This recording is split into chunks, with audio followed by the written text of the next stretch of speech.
આવતીકાલની માહિતી આપવા માટે જોડા ગયા છે કિશન મહારાજ. દર્શક મિત્રો સૌને મારું પ્રણામ, સૌને નમન, સૌને મારા વંદન ને સૌને અભિનંદન. આપ સૌ દર્શક મિત્રોને મારા જય શ્રી કૃષ્ણ, જય મહાદેવ ને જય માતાજી. આપ સૌનું હાર્દિક સ્વાગત છે કાલનો દિવસ કેવોમાં. કાલનો દિવસ કેવો એક એવો કાર્યક્રમ કે જેમાં રોજનું પંચાંગ, દિન વિશેષ, દિવસ રાતના ચોઘડિયા સાથે તમારા સળગતા પ્રશ્નોનો સળગતો જવાબ, 12 રાશિનું દૈનિક રાશિ ભવિષ્ય કેવો રહેશે કાલનો દિવસ એમના માટે. જેનો છે જન્મદિવસ આવતીકાલે તેમનું કેવું રહેશે આ આવનારું નવું વર્ષ, શું આપી રહી છે ડિયર એન્જલ મેસેજ, જાણીશું ટેરોટના માધ્યમથી. આ બધાની સાથે શરૂ કરીશું કાલનો દિવસ કેવો. જી બેન. જી મહારાજ, તો હવે કાર્યક્રમની શરૂઆત કરીએ અને તમે દર્શક મિત્રોને આવતીકાલના પંચાંગ વિશે માહિતી આપો. પંચાંગમાં કાલે એવું છે, તારીખ 21/6/2024 ને શુક્રવાર રહેશે. તિથિ વિક્રમ સંવત 2080, કાલે જેઠ સુદ 14 રહેશે. રાશિ વૃશ્ચિક છે. વૃશ્ચિક રાશિના મૂળાક્ષર ન અને ય છે. નક્ષત્ર જ્યેષ્ઠા છે. યોગ શુભ છે. કરણ વણિજ નામનું ચાલી રહ્યું છે. તો વિછુડો કે પંચકની વાત કરીએ તો પંચક નથી, વિછુડો કાલે 6:20 ઉતરશે. 3 દિવસનો વિછોડો. વૃશ્ચિક રાશિમાં ચંદ્ર આવે એટલે વિછોડો બેસે ને વૃશ્ચિક રાશિમાં ચંદ્ર ઉતરે એટલે વિછોડો ઉતરી જાય. વૃશ્ચિક રાશિ આપણે જ્યોતિષમાં ચંદ્ર કહેવાય છે કે ભાઈ નીચનો કીધો છે. ચંદ્ર નીચનો થાય વૃશ્ચિક રાશિમાં. 8મા સ્થાને વૃશ્ચિક રાશિનો ચંદ્ર હોય એટલે માણસનું જીવન ઓછું કરે. તો આ બધી વસ્તુઓ છે. સાથે સૂર્ય તમે અત્યારે જોશો તો સૂર્ય અત્યારે બહુ સારો છે મિથુન રાશિમાં. બુધ શુક્ર સૂર્ય ત્રણે સાથે જ બહુ સારો લાભ થાય. મિથુન રાશિ વાળાને લાભ, તુલા રાશિ વાળાને લાભ, કન્યા રાશિ વાળાને લાભ.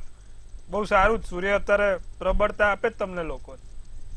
ચંદ્ર વૃશ્ચિક નો સૂર્યોદય સવારે 5:54 નો, સૂર્યાસ્ત સાંજે 7:27, 7:30 ની આસપાસ સૂર્યાસ્ત થાય છે. 7:07 નો ચંદ્રોદય. તો ચંદ્રાસ્ત કાલે નથી. પૂનમ 14 નજીક પૂનમ આવે છે ભાઈ. જેઠ સુદ પૂનમ દિવસ સારો. હવે સારા કામ કરવા તો કરી લેજો. પછી રથયાત્રા આવશે, મુહૂર્ત પછી પતી ગયું. 4 મહિના જશે કૃષ્ણ. એટલે જે નાના મોટા કામ કરવા છે, સારા કામ કરવા છે, બધા કરી લેજો. અભિજીત મુહૂર્ત છે 12:14 થી 1:08 નું છે. રાહુકાળ કાલે 10:58 થી 12:41 નો છે. રાહુકાળ દરમિયાન સારા કામ નહીં, નવા કાર્યોની શરૂઆત નહીં ને લાંબી મુસાફરી નહીં. આ બધું ધ્યાન રાખવાનું. રાહુકાળમાં કોઈ પણ સારા કામ ના થાય. ખાસ કરીને લાંબી મુસાફરી અને લોખંડની વસ્તુ નહીં. આ વસ્તુ ધ્યાન રાખજો. દિવસ એકંદરે સારો છે. નાના મોટા કામ કરવા છે તો થઈ શકશે. જી બેન. જી મહારાજ, હવે તમે દર્શક મિત્રોને આવતીકાલના દિન વિશેષ વિશે માહિતી આપો. કાલે શુક્રવાર છે. લક્ષ્મી દેવીના પાઠ કરો, લક્ષ્મી ગાયત્રીના મંત્રનો જાપ કરો. આવતીકાલ શુક્રવાર 5 કમળ કાકડી અને 1 કમળનું ફૂલ. 5 કમળ કાકડી અને 1 કમળનું ફૂલ માં લક્ષ્મીને ચઢાવવાથી કોઈ પણ ધંધામાં બરકત ના થતી હોય, કોઈ પણ રૂકાવટ આવતી હોય તમારા વેપાર ધંધામાં, તમારા નોકરીમાં, તો એ રૂકાવટ દૂર થાય છે. માં લક્ષ્મીનું આગમન થાય છે. કમળ કાકડી એટલે પેલી કાળા કલરની પરબડી કે ને સૌરાષ્ટ્રમાં. સાથે એટલે અમુક લોકોને કમળ કાકડી ખબર નથી પડતી. સૌરાષ્ટ્રની ભાષામાં આપણે પરબડી કહેવાય. અને કમળનું ફૂલ માતાજીને ચઢાવો, સૌથી સારું. અમારા અમદાવાદમાં શુક્રવારે કહેવાય છે ગુલાબનું અત્તર ચડાવવાનો પણ મહિમા હોય છે. તો ગુલાબનું અત્તર લક્ષ્મીજીને ચડાવો. એમાં એવું હોય કે થોડું ઘસવાનું તમારે અને લક્ષ્મીજીને પછી અર્પિત કરી દેવાનું. તમારા ઘરમાં પણ લક્ષ્મીજી હોય તો એમને પણ સ્નાન કરાવો ગુલાબના અત્તરથી, તો સારું રહે. તો આટલું કરજો, લાભ થશે. શુક્રવારનો દિવસમાં લક્ષ્મીનો છે અને માં લક્ષ્મી તમારા પર દરેક પર કૃપા ઉતારે તેના માટે આ કરવું જરૂરી છે. આટલું કરજો, લાભ થશે. જી બેન. જી મહારાજ, હવે તમે દર્શક મિત્રોને આવતીકાલના દિવસ અને રાત્રિના શુભ ચોઘડિયા વિશે જાણકારી આપો. દિવસમાં પહેલું ચોઘડિયું આવશે લાભ ચોઘડિયું, 7:34 થી 9:18 કલાકનું. સારામાં સારું પહેલું. બીજું છે અમૃત 9:18 થી 10:59. ત્રીજું શુભ ચોઘડિયું 12:41 થી 2:23. આ બધા સારા ચોઘડિયા છે. કોઈ પણ જગ્યાએ બહાર જતા હોય, નાની મોટી મુસાફરી કરતા હોય, તમારે ખાસ મારી મહેરબાની કરીને બે હાથ જોડીને અંદર છે, કાર ચોકડિયામાં ના નીકળતા. ક્યાંય લાંબે જવું છે મુસાફરી કરવા, વતન છોડીને ગામ છોડીને દૂર જવું છે, કાર ચોકડિયામાં મહેરબાની કરીને લાંબી મુસાફરી ના કરશો, એટલું ધ્યાન રાખજો. રાત્રિનું ચોગડિયું લાભ રહે 10 4 થી 11 23 સારામાં સારું ચોગડિયું. નાના મોટા કામ કરવા છે, સારા કામ કરવા છે તો આ ચોગડિયામાં થાય, ફળ સારું મળે છે. જી બેન. જી મહારાજ, હવે ઘણા લોકો અને જે વ્યક્તિઓ હોય છે ને એ એક ગૂંચવણમાં ફસાયેલા હોય છે કે અમારે કયા દેવતાને પૂજવા, અમારે કયા માતાજીને પૂજવા, અમારે કોને કયા ભગવાનને પૂજવા તો અમને વધારે ફાયદો થાય. તો એ લોકોની ગૂંચવણ છે ને એને આજે તમે દૂર કરો. બહુ સરસ પ્રશ્ન પૂછ્યો લખમાબેન. લખમાબેન હવે છે ને આધ્યાત્મિકતા પર બહુ વળ્યા છે. હવે ભગવાનના મંત્રો જાપ, ભગવાનના પાઠ ઘણા લોકો મને પૂછે છે કે મહારાજ હું આ ભગવાનની પૂજા કરું તો આમાં મને સારું મળે, ભગવાન હું આ પૂજા કરું તો મને આમાં થાય, ભગવાન આ કરું તો આમાં થાય, શેમાં લાભ થાય? તો દરેક દર્શક મિત્રોને મારે એક ખાસ વાત જણાવી છે કે બધા ભગવાન સરખા જ છે, બધા ભગવાનની જે શક્તિ છે સરખી છે, એનર્જી છે સરખી છે, પણ આપણા જ્યોતિષમાં આપણા નવગ્રહો પ્રમાણે ભગવાનને એમનું કામ આપેલું છે, કામ સોંપેલું છે. આજે બધી જગ્યાએ બધા ભગવાન ના પહોંચી વળે એટલા માટે ગ્રહ પ્રમાણે અને એના માલિક કેરેક્ટર પ્રમાણે એમનું કામ સોંપ્યું છે. ભગવાન મંગળ છે. હવે મંગળ એટલે શું થયું? જમીન મકાન. તમને એક્ઝામ્પલ આપું કે ભગવાન જેને જમીન મકાન નથી થતું, જમીન મકાન નથી બનતું, ઘણા સમયથી પ્રયત્નો કરે છે, ઘણા સમયથી કાર્યો કરે છે, પણ જમીન મકાનમાં મેળ નથી પડતો. એ બધા ભગવાનની પૂજા કરે છે. એ ભગવાનની પૂજા કરે, બધા ભગવાન સરખા જ છે, બધા ભગવાનની શક્તિઓ સરખી છે, પણ એમનું કામ કોનું છે? હનુમાનજીનું. ભૂમિ ઉપર વિજય કોણ અપાવે? હનુમાનજી. એટલે જ તમને કદાચ ખબર હોય તો કુરુક્ષેત્રમાં ધજા ઉપર હનુમાનજી હતા, ભગવાન કૃષ્ણએ આદેશ આપેલો. તો એ કેમ હનુમાનજી ધજા ઉપર હતા? તો કે ભૂમિ પર વિજય અપાવે છે. ભગવાન હનુમાનજીનું કામ તમારી જે તે જમીન મકાનનું કામ હોય, ભૂમિ પર વિજય કરવાનું હોય એ હોય. તો જો તમને જમીન મકાનની કોઈ પ્રોબ્લેમ હોય તો હનુમાનજીની પૂજા કરો. હવે એવી જ રીતે લક્ષ્મીજી, માં લક્ષ્મીજી, જેને પૈસાની તકલીફ થતી હોય, આર્થિક સ્થિતિ નબળી હોય, આર્થિક રીતે હેરાન થતા હોય, તો એ શું કરે? તો કે લક્ષ્મીજીની પૂજા કરે. એવી જ રીતે શનિ મહારાજ આવે. શનિ મહારાજ એટલે લોખંડ અને ન્યાયાધીશ. કોર્ટ કચેરીમાં ખોટા હલવાઈ ગયા છો, કોર્ટ કચેરીમાં ખોટા ફસાઈ ગયા છો, કોર્ટ કચેરી ચાલે છે, ન્યાય નથી મળતો, તો શેને કરવાનો? તો કે શનિ મહારાજને. એવી જ રીતે સૂર્ય ભગવાન, સ્વાસ્થ્ય સારું નથી, શ્વાસમાં તકલીફ છે, તો એ શ્વાસની તકલીફ દૂર કોણ કરે? સૂર્ય ભગવાન. એવી જ રીતે મન શાંત નથી, તો સોમવાર, ભગવાન દેવોના દેવ મહાદેવ, શાંત મન. નોલેજમાં વધારો જોઈએ છે, બુદ્ધિ વધારે જોઈએ છે, તો ભગવાન ગણપતિ. એટલે આપણા જ્યોતિષમાં નવે ગ્રહોમાં ભગવાનને કહેવાય છે કે દરેકના કામ છે કે ભાઈ તમને આ ગ્રહ પ્રબળ છે, તમારે આ ગ્રહ નબળો છે, તો આ ભગવાનની ઉપાસના કરો. પણ એવું નથી કે ભગવાનની કહેવાય છે પર્ટિક્યુલર. બધા ભગવાન સરખા છે અને બધા ભગવાનની શક્તિઓ સરખી છે. સૌથી પહેલા તમારા કુળદેવતા આવે. આજે હું દરેક દર્શક મિત્રોને કહું છું, તમારા કુળદેવ, તમારા જે કુળના દેવી છે કે કુળના દેવતા છે, એમને સવાર ઉઠીને સ્મરણ કરો. પહેલા તો એમના મંત્રો જાપ, એમને, કારણ કે એમનાથી જ તમારું કુળ આગળ ચાલે છે અને તમારા કુળની રક્ષા કરનાર એવા કુળદેવતા છે. તે કુળદેવતાની તમારે પૂજા આરાધના કરવાની. બીજું આવે માતા પિતા. એ દેવમાં નહીં, એ સાક્ષાત ભગવાન છે. તમારા માતા પિતાની પૂજા કરો.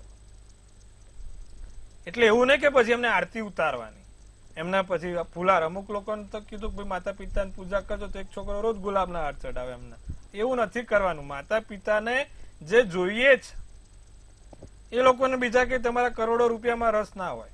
માતા પિતાને એક જ રસ હોય, મારો છોકરો મારું થોડું કયું માને, મને હાચવે અને મારા જીવનમાં હૂંફ બનીને રહે. તો એ વાત પર ખરું ઉતરવાનું.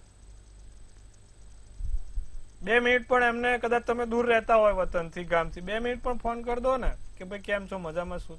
એટલે એમનું જીવનમાં બીજું કશું જોઈતું ના હોય. માતા પિતાની સેવા ખરી સેવા. માતા પિતાના જે આજ્ઞા ઉપર ઉતરો અને ખરા કરી બતાવો એ ખરી સેવા, એ ખરા ભગવાનનું. અને મેં સાહેબ જોયું છે માતા પિતાના એવા આશીર્વાદ અમુક વખત લાગી જાય છે ને, તમારા ગ્રહો નબળા હોય ને એ બળવાન બની જાય છે. એક આ માતા પિતા ને એક પિતૃ, અમે નરી આંખે જોયેલું છે ને અમુક એવા મારી સામે કિસ્સા બનેલા છે કે એનો ભલે ગ્રહ નબળો છે પણ માતા પિતાની દિલથી એને સેવા કરી છે, પિતૃઓનું એટલું કર્યું છે કે એનો નબળો ગ્રહ પણ એનો સુધરી જાય છે. એક પિતૃ, એ તો આપણા ભાગવતમાં ડોંગરેજી મહારાજે બી કીધું છે કે દેવોના દેવ કરતા પેલા પિતૃદેવો આવે છે. અને બીજું કે તમારા માતા પિતા, પછી ત્રીજા આવે દેવોના દેવ મહાદેવ, ભગવાન મહાદેવજી, તમારા કુળદેવતા. અને તમને જે પણ ભગવાનમાં શ્રદ્ધા હોય, એવું જરૂરી નથી કે તમે આટલા પૂછો. તમારે કુળદેવતા, માતા પિતા, પિતૃ, પછી તમને જે પણ ભગવાનમાં શ્રદ્ધા છે એમને દિલથી પૂછો, એમના મંત્ર જાપ દિલથી કરો, એ તમને ખરેખર ફળ આપશે જ. તમે જૈન ધર્મથી આવો છો, સ્વામિનારાયણ સંપ્રદાયથી, કોઈ પણ તમને જે ભગવાન પર આસ્થા છે ને એ ભગવાનની પૂજા તમે 100% કરશો, લાભ થશે જ. શ્રદ્ધાથી કરવાનું. અમારે ત્યાં અમુક વખત આવે મંદિરમાં લોકો, બધા પેલા આવે માળા લઈને, પછી આમાં માળા કરતા જાય, 2 વાર બોલે ઓમ નમઃ શિવાય નમઃ શિવાય. પણ મારા વહુનો તો કે બહુ ત્રાસ છે કે આ ઓમ નમઃ શિવાય ઓમ નમઃ, મારા વહુ તો આમ કરે છે. અલા પણ એ ના પહોંચે, ભગવાન સુધી ના પહોંચે. ના, એવું નહીં કરવાનું, નિંદા નહીં કરવાની. ભગવાને ભાગવતમાં લખેલું નિંદા એ સૌથી મોટું પાપ છે. પેલી આમ કર્યું, ફલાણી આમ કર્યું, ઢીકણી આમ કર્યું, હાથમાં માળા લઈને પછી તમે ભગવાનનું નામ લો. મને કે 3 કલાક કામ કરું છું, 3 કલાક ભગવાનની ભક્તિ કરું છું, પણ 4 કલાક નિંદા કરે એટલે સરવાળે 0 થઈ જાય. તો આવું નહીં કરવાનું, કોઈની બી નિંદા નહીં. એ એનું કર્મ કરે, આપણે આપણું કરવાનું, ને એ એનામાં ખુશી, આપણે આપણામાં ખુશી. અમુક લોકોને દેખા દેખી હોય, પેલી ગાડી લાંબી, હવે આપણે ગમે તેમ કરીને લાવવું પડશે, કંઈક તો કરવું પડશે. એ એની રીતે ખુશ રહે, આપણે આપણી રીતે રહેવાનું. બસ એ જ સાચી જીવનની તથ્યા છે, બાકી તો બધું મિથ્યા છે. તો આ વસ્તુ આપણે ગળે ઉતારી લઈશું ને, અને આપણા બાળકો, આપણા પરિવારજનો, આપણા સંસ્કાર, આપણા સાહેબ સૌથી મોટી મૂડી છે, સૌથી મોટી પૂંજી છે. એટલે આપણે હંમેશા બસ માતા પિતા, બાળકો અને એના પર સમર્પિત કરો જીવન. જીવનમાં ક્યાંય તકલીફ નહીં પડે, નબળા ગ્રહો પણ સુધરી જશે. અને માતા પિતાના ચરણ સ્પર્શ કરીને જો તમે કોઈ પણ સારા કામે જશો ને તો એમના આશીર્વાદથી એવા કામ થશે કે જે તમે વિચાર્યા પણ નહીં હોય. તમારા જે પણ શ્રદ્ધા છે દેવી દેવતાઓની એના કરજો. ભગવાન ચોક્કસથી લાભ આપે છે અને દરેક જગ્યાએ સફળતા પણ આપે છે. જી બેન. જી મહારાજ, ખૂબ જ સરસ માહિતી તમે દર્શક મિત્રોને આજે આપી છે. હવે આપણે રાશિ ભવિષ્યની શરૂઆત કરીશું અને પ્રથમ 3 રાશિ એટલે કે મેષ, વૃષભ અને મિથુન રાશિના જાતકોનો આવતીકાલનો દિવસ કેવું રહેશે તે કહો. મેષ રાશિ, સંતાનનું સુખ મળે ભાઈ. બાળકો તમારું કયું માને, બાળકોથી લાભ થાય, મિત્રની સલાહથી તમારું કામ પૂરું થાય, મિત્રોની સલાહથી આગળ વધો, ધન પ્રાપ્તિમાં વધારો થાય, પૈસાની રીતે પણ સારું છે, ધન લાભ થાય. લીલો શુભ કલર, શુભાંક 8. વૃષભ રાશિને પૈસાનું મહત્વ સમજાય, આર્થિક સ્થિતિ સુધરે, બધું ગુલાબી. દિવસ સારો છે, રાજા રાણી જેવી જિંદગી જીવાશે, બધી જ બધા જ મોત્સવ પૂરા થશે. વિવેક બુદ્ધિ કામમાં આવે. નારંગી શુભ કલર, શુભાંક 4. મિથુન રાશિની જો વાત કરીએ તો કાર્યક્ષેત્રમાં મુશ્કેલી દેખાય છે, કોઈક જગ્યાએ કાર્યક્ષેત્રમાં. ખરાબ ટેવો સુધારવાનો પ્રયત્ન કરજો. નાની મોટી ખરાબ ટેવો જો છે એ થોડીક સુધારજો. પ્રેમી તરફથી પ્રેમ, જીવન સાથીથી હૂંફ મળતી રહેશે. મગજ ક્યાંક તણાવમાં ના આવે તેનું ધ્યાન રાખશું. જાંબલી શુભ કલર, શુભાંક 6 રહેશે. જી બેન. જી મહારાજ, હવે આગળની 3 રાશિ એટલે કે કર્ક, સિંહ અને કન્યા રાશિના જાતકોનો આવતીકાલનો દિવસ કેવું રહેશે તે કહો. કર્ક રાશિને ભાઈ બહેનથી લાભ છે. તમારા પિતૃ કે તમારા સગા ભાઈ બહેનથી લાભ છે, નાના મોટા લાભ થાય. ઓફિસના કામ વહેલા પતશે, ઓફિસના લગતા કાર્યોમાં ઝડપથી નિર્ણય લેવાય, મદદ થાય. જમીન મકાનથી લાભ છે. ચીકણી શુભ કલર, શુભાંક 1. સિંહ રાશિ, હસતારો અને હસાવતારો દિવસ હાસ્યમાં પસાર થશે. નવી જગ્યાએ સંબંધો બંધાશે, નવા વ્યક્તિઓ સાથે મુલાકાત થશે. કોઈક કડવાશ, કોઈક ઝઘડો, મીઠો ઝઘડો કે નાનો મોટો ઝઘડો હોય માફ કરીને આગળ વધજો. નાની મોટી ખરીદી કરવાના યોગ છે. મરૂન શુભ કલર, શુભાંક 5 રહેશે. વાત કરીશું કન્યા રાશિની, તો કન્યા રાશિમાં નોકરી ધંધામાં દિવસ સારો દેખાય છે. મેં કીધું ને સૂર્ય અત્યારે સારો જ કન્યા રાશિ, બધી રીતે લાભ છે. નવો પ્રેમ, નવી જગ્યાએ સંબંધ, નવી વાતો, નાની મોટી તક સારી મળશે અને સારી વાતો આગળ વધશે. શુભ કલર પીળો, શુભાંક 1 રહેશે. જી બેન. જી મહારાજ, હવે સમસ્યાઓ સાથે કોલર જોડાયા છે. હેલો. હેલો, જય શ્રી કૃષ્ણ. જય શ્રી કૃષ્ણ, જય મહાદેવ. જય મહાદેવ, જય મહાદેવ. જી કિશનભાઈ, મારા બાબા માટેનો પ્રશ્ન હતો. એની જન્મ તારીખ છે 18/6/99 અને સમય બપોરે 3:50 અને સ્થળ અમદાવાદ. એટલે એના લગ્ન યોગ માટે પૂછવું હતું અને એને કેવું પાત્ર છે. જો લગ્નમાં એવું છે, 7મા સ્થાનમાં શનિ છે. ગુરુ શનિ, મેં શું કીધું, 7મા સ્થાનમાં હું ઘણી વખત કહું છું, 7મા સ્થાનમાં શનિ, 7મા સ્થાનમાં મંગળ હોય એટલે માણસના લગ્ન 28 વર્ષ પછી જ શક્ય છે. અને સારું છે બેન. જો મંગળ શનિ મેં અત્યાર સુધી જોયું છે કે વહેલા કરાવે છે ને કોઈક ને કોઈક ભંગાણ થાય છે ને કોઈક ને કોઈક વિઘ્નો આવે છે. 2 સગાઈ તૂટે, 1 સગાઈ તૂટે. 28 વર્ષ પછી જે શનિની તમે કહેવાય ને કે દૂર થાય છે પીડા, તો 28 વર્ષ પછી લગ્ન કરાવો. શનિ નીચનો છે અને સામેવાળું પાત્ર તમારે શનિ કે મંગળવાળું લો તો સારું રહેશે, કારણ કે લગ્નમાં પણ મંગળ ને 7મે પણ શનિ, એટલે સામેવાળું પાત્ર મંગળ કે શનિવાળું. જો વહેલા કરાવો તો વાંધો નથી, પણ મંગળ કે શનિવાળું પાત્ર હોવું જોઈએ. મંગળ શનિની પૂજા વિધિ કરીને કરાવજો. વહેલું કરાવો વાંધો નહીં, પણ પાત્ર ગોતવું પડશે તમારે કે જેને મંગળ કે શનિ હોય. દર મંગળવારે અને શનિવારે સુંદરકાંડનો પાઠ કરાવજો, લાભ રહેશે. જી બેન. જી મહારાજ, અન્ય કોલર જોડાયા છે. હેલો. હેલો. જી. હેલો. હા જી બોલો. જણાવો આપની જન્મ તારીખ, સ્થળ અને સમય. હર હર મહાદેવ. હાજી, આપણે એક જોવાનું છે, વીરા જસ્મીન ત્રિવેદી. જી. જન્મ સમય 13:21 બપોરે, જન્મ તારીખ 14/8/2020, જન્મ સ્થળ હિંમતનગર. જી. હેલો. હા જી. જી સમસ્યા કહેશો આપની. સમસ્યા કે હવે એનું આગળનું ભવિષ્ય કેવું રહેશે અને એજ્યુકેશનમાં કેવું રહેશે. વૃષભ રાશિનો ચંદ્ર છે, વૃશ્ચિક રાશિનું લગ્ન, મૃગશીર્ષ નક્ષત્ર, દસમની તિથિ છે. સૂર્ય બુધ છે ભાગ્યસ્થાનમાં, મેડિકલ ક્ષેત્રમાં, એટલે કે કોઈ પણ પ્રકારના મેડિકલ ક્ષેત્રમાં છોકરાનું કરિયર બને, લાઈફ બને, વિજ્ઞાન ક્ષેત્રમાં આગળ વધે. ગુરુ કેતુનો એક ચંડાલ યોગ છે સાહેબ, એનું નિવારણ કરવું જરૂરી છે. છોકરાના વિચારો સારા છે, ઉચ્ચ છે, સારી જગ્યાએ પ્રાણ પ્રતિષ્ઠામાં વધારો કરશે, નામ યશ કીર્તિમાં વધારો કરશે. એક આ ગુરુ કેતુનો ચંડાલ યોગનું નિવારણ કરજો, જેથી એને કોઈ સમસ્યા ના થાય. બાકી કુંડળી સારી છે અને કરિયર વાઇઝ પણ બહુ સારું રહેશે. મેથ્સમાં પાવરફુલ છે, ગણિત એને બહુ પાવરફુલ રહે, ચિંતા કરવાની નથી, કુંડળી સારી છે. જી બેન. જી મહારાજ, હવે આપણે રાશિ ભવિષ્ય તરફ પાછા ફરીશું અને આગળની 3 રાશિ એટલે કે તુલા, વૃશ્ચિક અને ધન રાશિના જાતકોનો આવતીકાલનો દિવસ કેવું રહેશે તે કહો. તુલા રાશિ, તુલા રાશિને તમારા વખાણ થાય, માન સન્માન થાય, ધન લાભ થાય, પરિવાર સાથે દિવસ સારો જાય, સફળતા મળવાના યોગ છે. સફેદ શુભ કલર, શુભાંક 9 છે. વાત કરીશું વૃશ્ચિક રાશિની. નિર્ણય લો, સમજી વિચારીને લેજો અને નિર્ણય લેતા પહેલા વિચારી લેજો. મગજ ઉપર કાબુ ગુમાવશો નહીં, માથા ઉપરથી કાબુ ગુમાવવાનો નથી. ધાર્મિક કાર્યો થશે, ધાર્મિક કાર્યોમાં લાભ થશે. જીવનમાં નવી પ્રેમ, જીવનમાં નવી હૂંફ, નવું વ્યક્તિ આવતું રહેશે. જાંબલી શુભ કલર અને શુભાંક 8 છે. ધનરાશિની જો વાત કરીએ તો નિરાંતનો અનુભવ થાય, શાંતિનો અનુભવ થાય, ફસાયેલા પૈસા પાછા આવે, ફસાયેલા નાણાં પાછા મળે. પ્રવાસના યોગ બહુ જ સારા છે. સ્વાસ્થ્યમાં સંભાળવું પડશે, સ્વાસ્થ્ય સાચવવું પડશે. સોનેરી શુભ કલર, શુભાંક 4 રહેશે. જી બેન.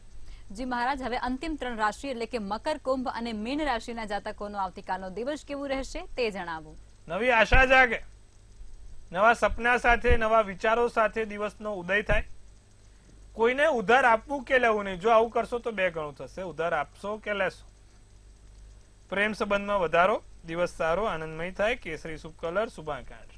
કુંભ રાશિ, ગુસ્સા પર કાબુ રાખવાનો, માનસિક રીતે થોડુંક સાચવવાનું, ધન લાભ થાય, પૈસાની રીતે સારું છે. બીજું માનસિક શાંતિ મળશે, મન સ્વચ્છ રહે, શાંત રહે અને આરામ વાળું રહે. ધાર્મિક કાર્યો સારા થશે. પીળો શુભ કલર, શુભાંક 7. અને છેલ્લે મીન રાશિ, નવું શીખવા મળે, નવી વસ્તુઓનો લાભ થાય, નવી વસ્તુઓ શીખો, નવી વસ્તુઓથી તમને માર્ગદર્શન મળશે. જમીન મકાનનો યોગ પ્રબળ બને, જમીન મકાનથી બહુ સારું રહે. પરિવાર સાથે દિવસ સારો આનંદમય છે. નોકરી ધંધામાં ધ્યાન રાખવાનું. શુભ કલર કાળો અને શુભાંક 9 રહેશે. જી બેન. જી મહારાજ, હવે આવતીકાલે જે લોકોનો જન્મદિવસ છે તેમનું આવનારું વર્ષ અને આવતીકાલનો દિવસ કેવું રહેશે તે ટેરોટ કાર્ડના માધ્યમથી કહેશો. કાલે જેનો પણ જન્મદિવસ છે, મંતવ્ય ન્યૂઝ ટીમ તરફથી સૌને હાર્દિક અભિનંદન. તનથી તંદુરસ્ત રહે તો મનથી મલકાતા રહે અને ધનથી છલકાતા રહે. હાસ્યનું તોરણ ઝૂલતું રહે, ભાગ્યનું પાનું ખુલતું રહે, ધન કુબેરના ભંડાર ભરાતા રહે. લખમાબેન ગઢવી એક સુંદર મજાનું કાર્ડ કાઢશે. આવનારું કેવું છે, જેનો પણ કાલે જન્મદિવસ છે ભાઈ, એમને તો કાઢ્યું છે ધ હેંગમેન. કેવું છે ધ હેંગમેન? લટકી જવાનું, ક્યાં લટકવાનું અને ક્યાં અટકવાનું એ કહેશે આપણી ડિયર એન્જલ્સ.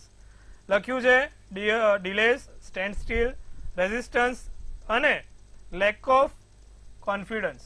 આત્મવિશ્વાસમાં ઘટાડો છે. જે લોકોનો કાલે જન્મદિવસ છે, ભરપૂર આત્મવિશ્વાસ આ વર્ષે રાખે.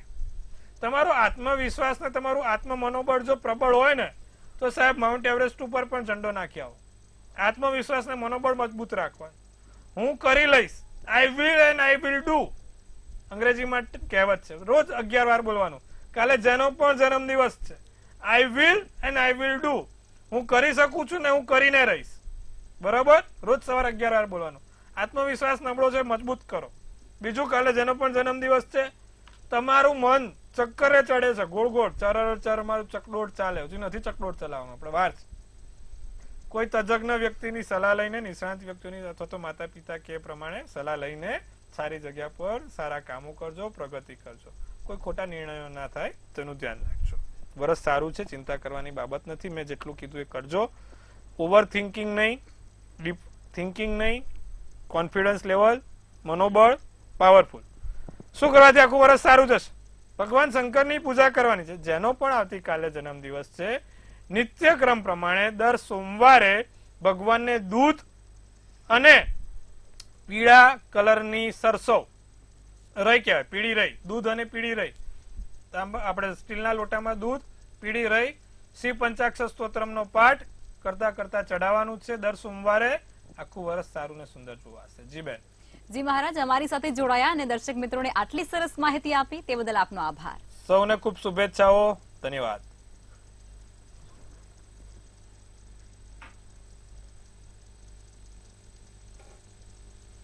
હવે નોંધી લો કિશન મહારાજનું કોન્ટેક્ટ નંબર.